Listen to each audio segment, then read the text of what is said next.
tractor puller there with a shunter engine in, and then this is another one with a big John Deere engine. Look at the size of that turbo, that's a beast. That is proper, that.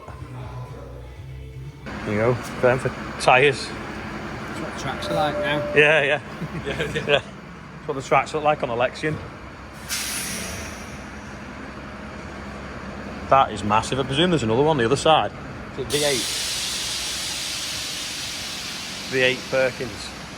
Yeah.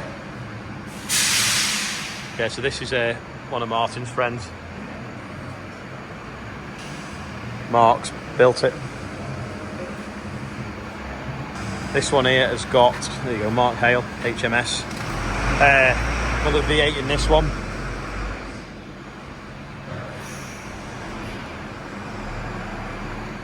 No, yeah, V8, sorry, yeah, one.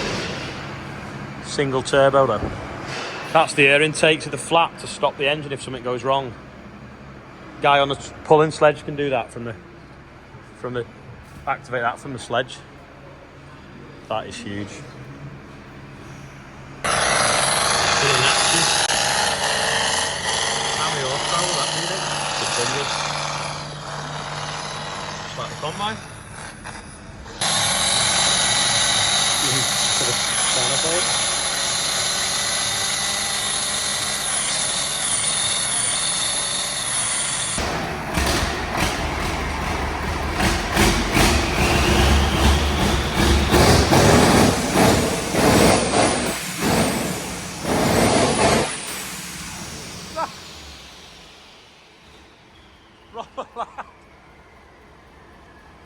Makes its own weather. Makes its own weather. We got Martin home now, he's going to pick his car up, but this is a view. That is a hell of a view from your garden, isn't it? I've seen some sights coming through Britain, but I mean, that's amazing. Bit of tractor content for everyone. That's powerful enough for that rake. Martin's mate Hadrian just showed us around his workshop, and also his mate Mark showed us his tractor puller, and then we went around the corner and had a little look around Richard Hammond's workshop. Didn't film in there, but we got a cool picture with him. This is today's quiz question. I like pink bananas, but name that plant. It smells gorgeous. Just inspecting Martin's spout. See if that's hit any lights. It's a lot shorter though, isn't it, than our one? That's obviously, didn't notice the tail swing. I reckon his tracks could be worn more than mine. This is spraying tractor, 724, best tractor ever made. Quick stop at Morris Caulfield's Hereford depot while we're in the area. Have a little mooch round their yard. See what they've got. A few combines over there. 15 plate Montana here on tyres.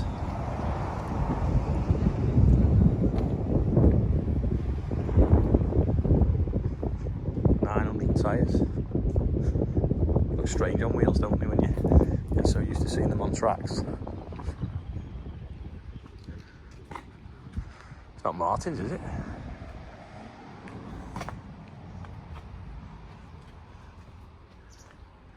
New rake here as well. It's a nice neat rake. Big Pottinger one. There's lots of different makes of rakes. They must all get traded in for class ones, mustn't they? There's a Crone one over there as well. Shiny bunning spreader. How many lights do you think you'd take out with that auger, Martin?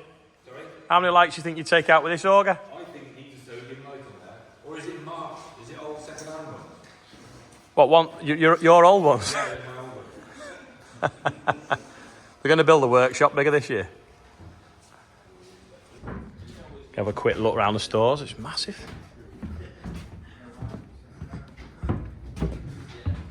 Rotor belts there. They're as big as Class UK's.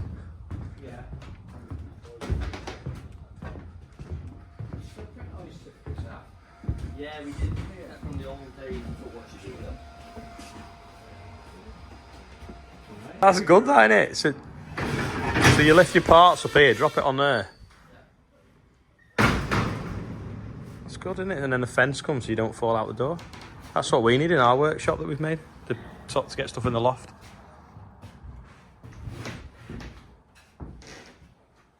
Don't forget, if you want any t-shirts, use this email address underneath and tell them your sizes.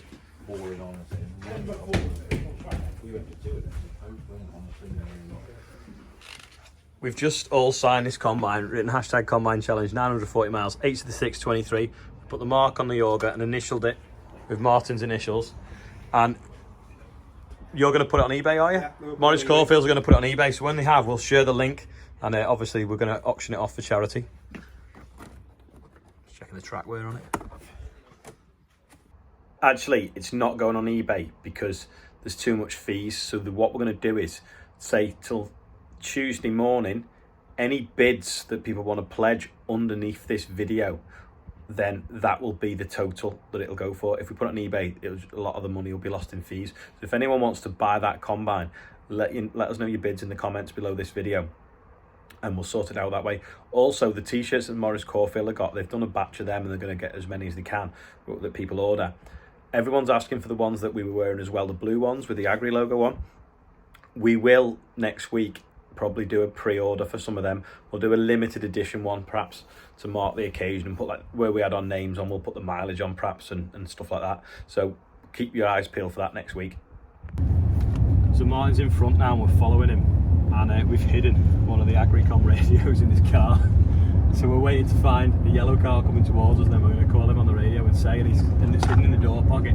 So we'd be like wondering what's going on. We think the dog in the back's talking to him.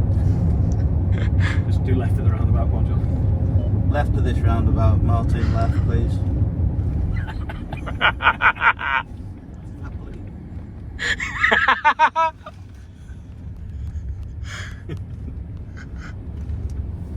Is it clear ahead? It's a shame he's got dusty windows, you'd see him then. On the way back through Herefordshire, I've stopped to see the famous bridge that Johnny Price cleaned the arch of and ended up in a load of trouble. And they sadly, went to prison for 5 months, 10 months, 12 months, but hopefully out after 5. For basically just taking some of this gravel out of where it's been deposited, where the river starts to slow down, so that other arch would work. So here's a quick video here's a picture of what it looked like beforehand. This is the famous third arch there. That's how silted up it was. And obviously now the water, if we get any rain and it rises up over these pebbles, can now get through both arches.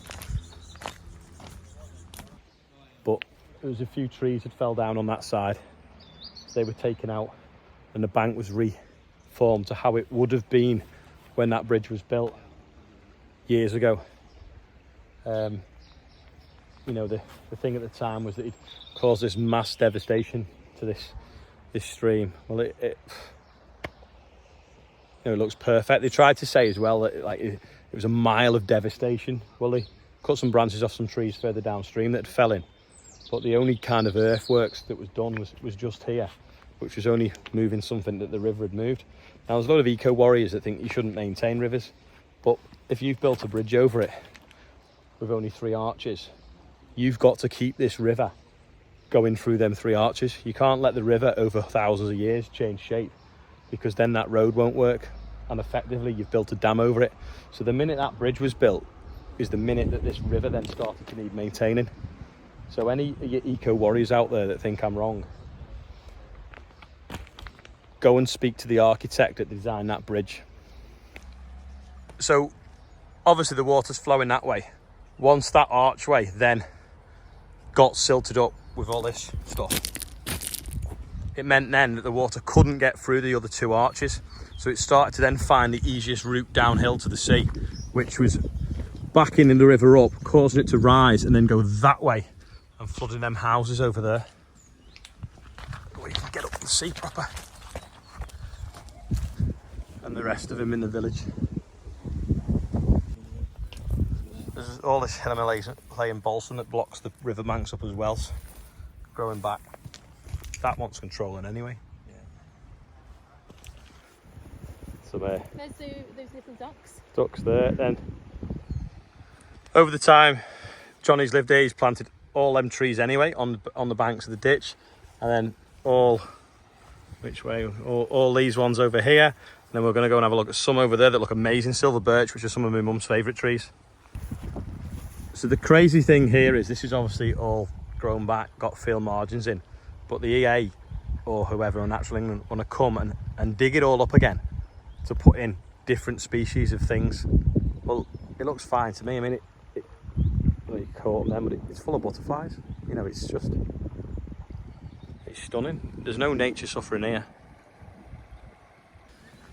I think these are, my mum will know better, these are ghost silver birch. They have really, really white bark. We have some by the weather station.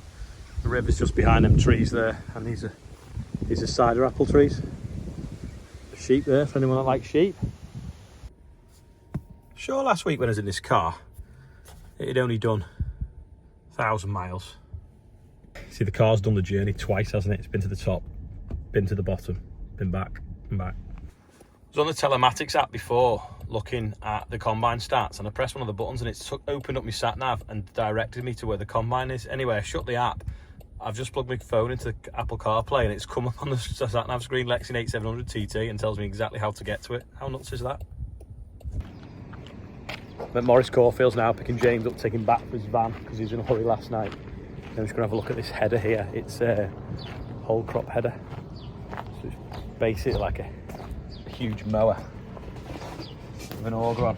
Gobbles wheat, barley, anything really up, and then throws it through the chopper on a forage harvester. It's a fair thing, like. Must be 20 foot wide. Yeah, 5.20, 5.2 metres maybe. Maybe 18 foot. See what's going on over here. Mind you, that'd cut some grass, wouldn't it? 2 back mowers there, front one here.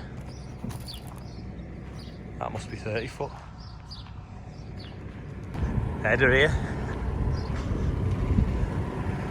That must be that 760 that they get, 7600 they're getting ready there. That's 40k, that's actually come from Herefordshire, which is where Martin lives, where we were yesterday. Alright? How do you? Yeah. I just said I didn't know you sold Bailey trailers, but apparently that's a second-hand one. It's coming, it's absolutely mint. Came in against the Tedder, so if anyone wants one. After in Caulfields up at Chester. Gonna do the birthday bumper now. I've got a charity due tonight, then I'm at Tractor Fest tomorrow, so I might see some of you there. Don't forget, if you want to bid on that combine that we've all signed, then let us know the amounts underneath. Just want to thank everyone that helped us along the route on the track run, whether it was waving us on or anyone that helped logistically or put us up or like move the combine around, like Richard Long. Huge task taking the combine from John O'Groats and then picking it back up from Land's End. Massive support from Class. They basically sorted a lot of the logistics as well, and then all the independent class dealers in the UK, all the class dealers in the UK all put £1,000 in, which meant that we had a £16,000 donation. Now they're just given, if you look at that and you add in the gift aid and other donations we've had, we are over 75,000 now, which is absolutely amazing. And don't forget, it is going to be at Cereals next week. So here's a video, well, I'll show you the video at the end of them setting it up on the stand at Cereals, ready.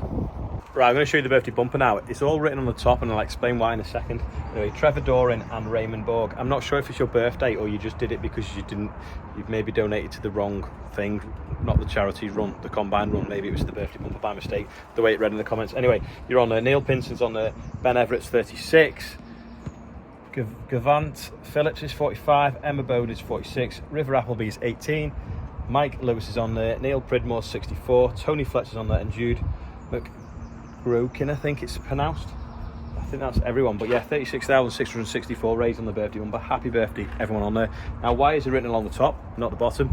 Basically, when I hit that bump in Penrith in the live video with Charlotte Ashley, I absolutely flew out of the seat and landed and whatever, and I've hurt kind of like the lower part of my back around there. So kind of like it's uncomfortable to bend down. So I'm not sure what that means. I don't know whether it means that I'm supposed to take it steady, whether I'm supposed to go to, like, say, chiropractor or massage. I don't know. Anyway, that's about all for today, so thanks for watching. Actually, sorry, one last thing. Here's the combine arriving in its position, ready for cereals.